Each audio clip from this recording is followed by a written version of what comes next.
Hi there, my name is Kelley Cody Grimm. And I'm Max Grimm. And we are Creative Actors Lab. What we want to do is just talk a little bit about how you can bring creativity into your everyday life. Hello everybody, it's Kelley. And this is Max. And this was one that I had suggested to Max. I know a few weeks ago we did the Fine Art of Failure, and I had said at the time, I could be wrong. And I don't feel like that's a part of failure, because sometimes when you're going in and trying something, you don't know that you might fail. Maybe you do, but you go ahead anyway. But I think the difference for me is, as far as being wrong, is it's having the emotional intelligence to really be able to see that in advance, acknowledge that there's that possibility that you could be wrong, and go forward. In my opinion, I think it really leaves you intellectually more open to possibilities rather than just digging your heels in and saying, absolutely freaking not. I know I'm right. I have no fear of contradiction. I know I am right. And I think when you get yourself backed into that corner, it's a lot more difficult to be able to come back when you are wrong. Whereas if you consider that you're wrong from the get-go, or you could be wrong, in my opinion, that leaves you open to more interpretation. Scientists, a lot of times, they will have their theory, and then they go to great lengths to try to prove all the ways that it could be wrong before they finally say, aha, this is right. I will say a couple things. First of all, in a word, humility. One of the basic tenets of Taoism is to have no preconceived ideas.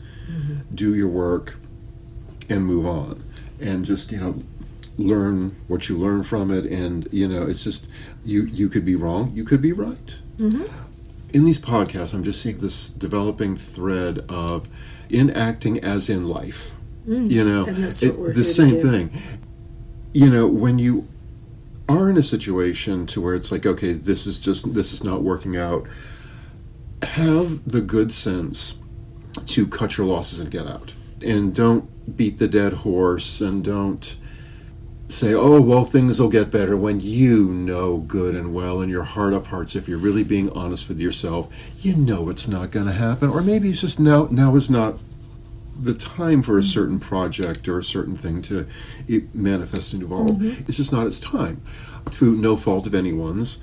And I want to say also, I think on the flip side of this, realizing that you can be wrong, but at the same time, I think it's very important to trust your instincts. And speaking personally for myself, and I think enough other people, but speaking personally for myself, anytime and I'm sure I've said this before, anytime that I have looked back on situations or events or productions or any of it, the times that I have had this intuitive first thought and gone, this is not right, but I've gone with it anyway, when I have not listened to my intuition, I have gotten screwed.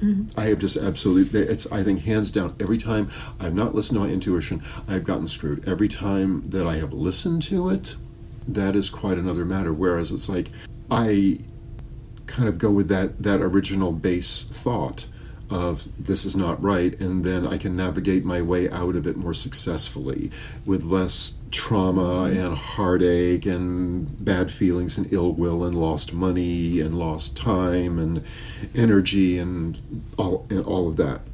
So I think that's kind of the other side of the coin of I could be wrong, of trust your instinct. I think also, though, if you don't rule out that there's a possibility that your hypothesis could be incorrect, again, if we're looking at like scientific terms, you really are, what you're going to do is have this one filter that you're going to say, this is the direction that it's going to go in, even if it's flying in the face of reality.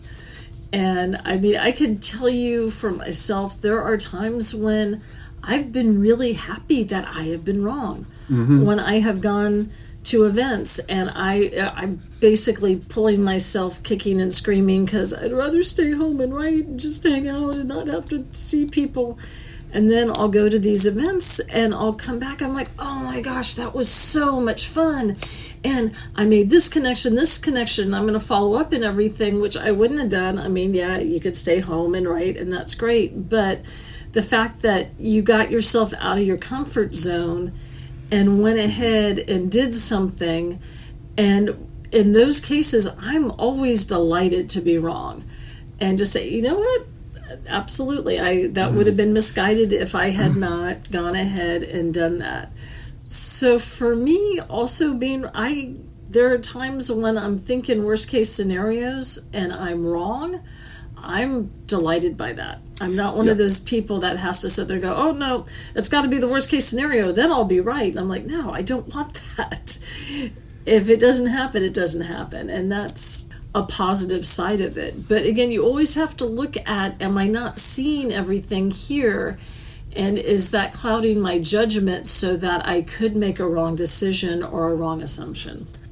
I heard this thing said, to tell the difference between intuition and kind of like what is your own thought process, which may be tainted, which may be paranoid or biased, because I mean we all have them. We're all limited with our perceptions, but I have heard it said that intuition is the very first thought you have about something. And then everything else that follows is something that's going to try to undermine that intuition, or get into some thought process that is not your intuition, that does not have the clarity of intuition. Everything else is, this is what I think about this based on my life history, based upon my experiences.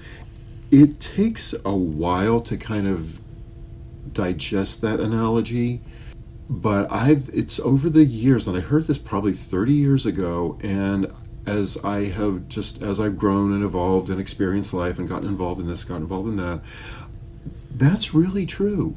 That's really, really true, but it takes time to really realize it.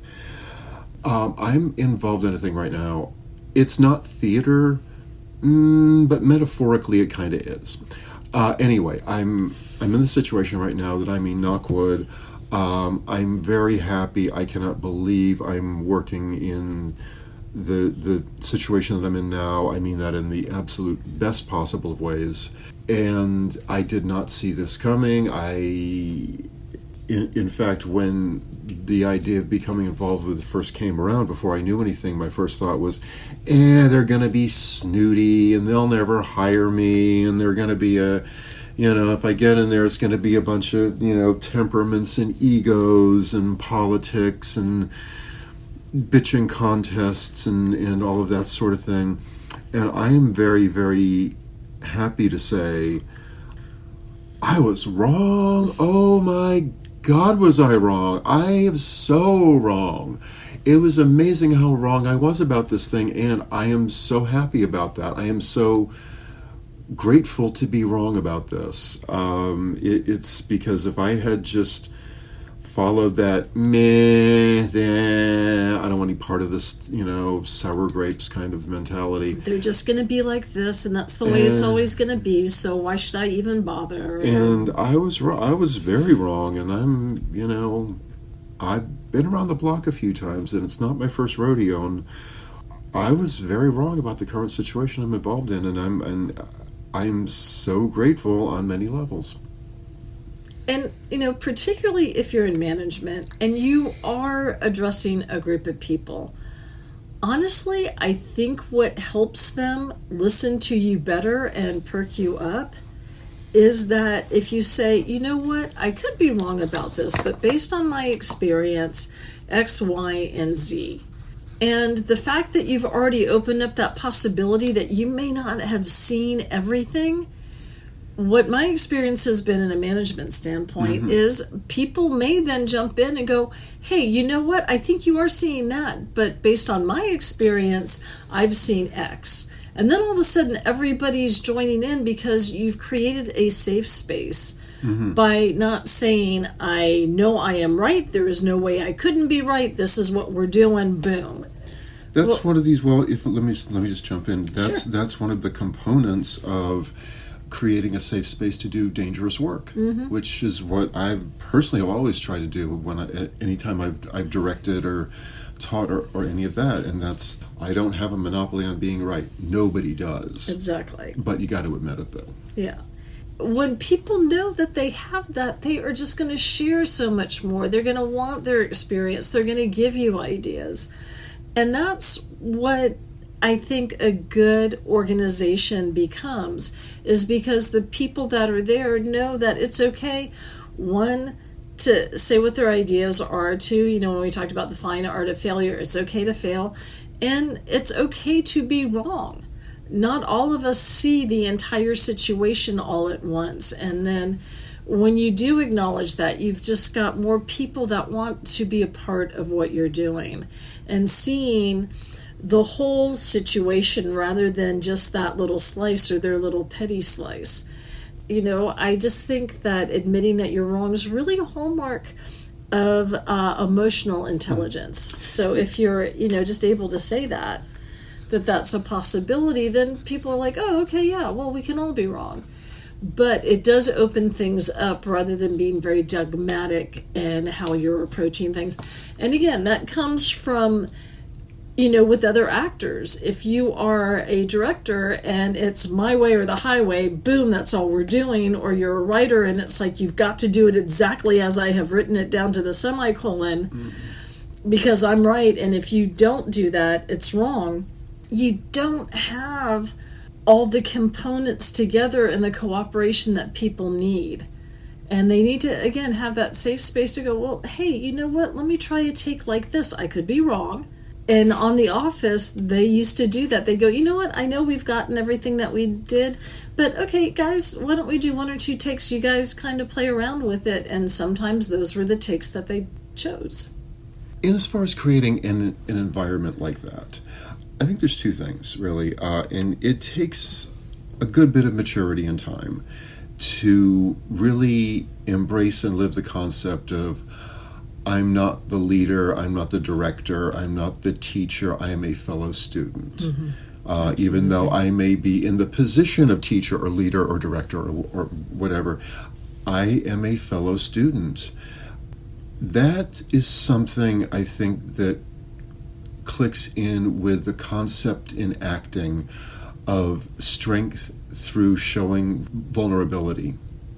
It's like, I'm not afraid to show you my vulnerable points because I know how to protect them. I know what comes from them, and I know that I have the courage to put this stuff out there, and you can say what you want to say, and you can react as you wish to react, but at the same time, I know the place this stuff is coming from is genuine, and it's the truth, and it's truth of humans in general. That when you can really push your vulnerable self out there, that's where some of the greatest wisdom, the truest wisdom, some of the most beautiful poetry comes from there. And if you can't find the courage to show that, you're never going to be as creatively expressive as you possibly could be. Yeah. I think it's, as we explored in the Fine Art of Failure podcast, and here it's like, kids, it's okay to fail and it's okay to be wrong. How many of us have been around relatives or bosses or people like that just, they refuse to admit when they're wrong, when the facts are staring them in the face and they are absolutely not going to acknowledge that they're wrong. Max and I worked for a place a few years ago, and the person that was in charge had, I would say, a pathological fear of looking foolish. He would say that frequently. He's like, we don't want to look foolish. We don't want to look foolish. So they had hired this new administrative person to come in and cover the other person that had been in there for like 15, 20 years. He wanted to go and try something new. They brought this new person in from another state, gave him housing. He had a wife and kids and everything. So, this guy's coming in thinking, hey, I've got it set. Not only do I have a place to work, but they've put me up in a nice house. It's in a nice neighborhood and good schools. Well, as time went on, and he was in charge of a construction project, and for the construction project, he was actually doing okay. When that construction project came to an end and he didn't have that focus there, the wheels really started to come off the bus, and you really began to see what the issues were in his leadership. But you could not tell the person who was in charge because they didn't want to look foolish. Now, for the person that was having the issues, and then he was letting people go, exclusively women, and I was one of them. But prior to that, I sat down with one of the other main supervisors and I said, look, here's what I'm seeing, because he's already let go 3 of the women in our department. When he's referred to us, we're referred to as a bunch of women. Here's the problem is I could be let go. I'm going to go back to my house that I have lived in for 15, 16 years now. And it's the stakes for me, okay, I can find another job, but my kids will still go to the same school. I'll still have the same places that I always go to. For this particular person, not only could he lose his job, but then he loses where he's living, where his kids are, their friends and everything. The stakes are so much higher. I'm getting anxiety just remembering all of this, quite frankly. I'm sitting here going, oh, God. If I could bring it down to one word, bamboozled. This guy, he saw all the vulnerabilities in the system and the personalities, and he knew how to manipulate them. And after everything was said and done, it was bad. They were down about 6 figures, which is something most businesses can't afford. And so what obviously ended up happening was all this fear of, oh, I don't want to look foolish, I don't want to look foolish. Well, if you had let him go while you still had a good staff intact and you still had this money, it would have been one thing. But because of this fear of being wrong and looking foolish, it got compounded so much more. Take a little advice from Wall Street. Cut your losses. Cut your losses. It's better to get into a deal, say, oh crap, this isn't working out. Get out of it as quick as possible. And if the deal is actually a good deal and you were wrong about it, you'll be able to get back in at some point in the future. Exactly. But, everybody else that got let go was right, and because they didn't want to listen. So, that's a good business lesson, is there's that little nagging thing. And again, it's better to say, hey, maybe we're wrong about this particular person. We should have, been more active to begin with, rather than just to let a situation go and go and go until you're at that point where it's like, oh my gosh, we need to let him go or the doors are going to close. And you don't want to be in that position. No. And here's what I will say about, what is unfortunate about people digging in and not wanting to admit when they're wrong. And I think particularly with social media, we just see that so much. People will make an outlandish statement. I'll make one right now. Obviously, if you saw cats in here, you would know this isn't what I believe. But let's say I am a celebrity influencer and I happen to be representing Purina. But I happen to get caught saying, cats are the worst. I cannot stand cats. They are stupid. They are judgmental. They are like the worst pets on the face of the planet. I just wish cats weren't around. That's that. Okay, well, now the person that's been paying you money, Purina, not only do they support dogs, which may be the commercials that you're doing, but they also put out stuff for cats. So now what do? There are 2 ways that you can address that. A lot of times, people will kind of just try to pivot and make it sound like it's the other person's problem, where it's like, okay, if somehow I offended cat people, I am very, very sorry. I didn't mean it to come off the way it did. I'm really sorry that people felt that what I said was harsh. I'd like to say that it's on you, but I guess it's on me. So again, I'm really, really sorry that this happened, and I'm going to try to pick my words a little bit more carefully in the future. to me, that's an apology, non-apology, because what you keep on doing is pivoting like, okay, it's your fault for liking cats and being offended by what I said because ultimately I'm right. Another way to handle that would have been, hey, you know what? I was in a really bad place. When I was a little kid, I actually had a cat bite me and hiss at me, and I was like really small. I was like 4 or 5 years old. And since then, I haven't really gotten to know and gotten close to cats. And I know there's a lot of, very sweet animals and things like that out there, but that really left a mark. So that's where a lot of my feelings towards cats have been.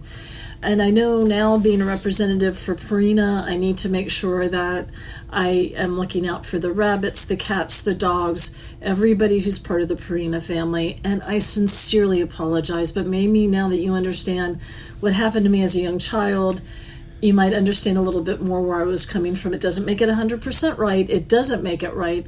And I'm actually going to go. They're going to sit down and have me sit with kittens, and I'm going to spend the afternoon with kittens. But thank you guys. Now, doesn't that sound more sincere? I think the moral of the story is this. Listen, freedom of speech I'm all for freedom of speech. Mm-hmm. However, don't be an ass about it. And, I grew up in a time, and I came up and did all of the time that I was acting, in a time before the internet existed, like at all whatsoever. And I am so grateful for that, because we were in our early 20s and we did a lot of dumb stuff.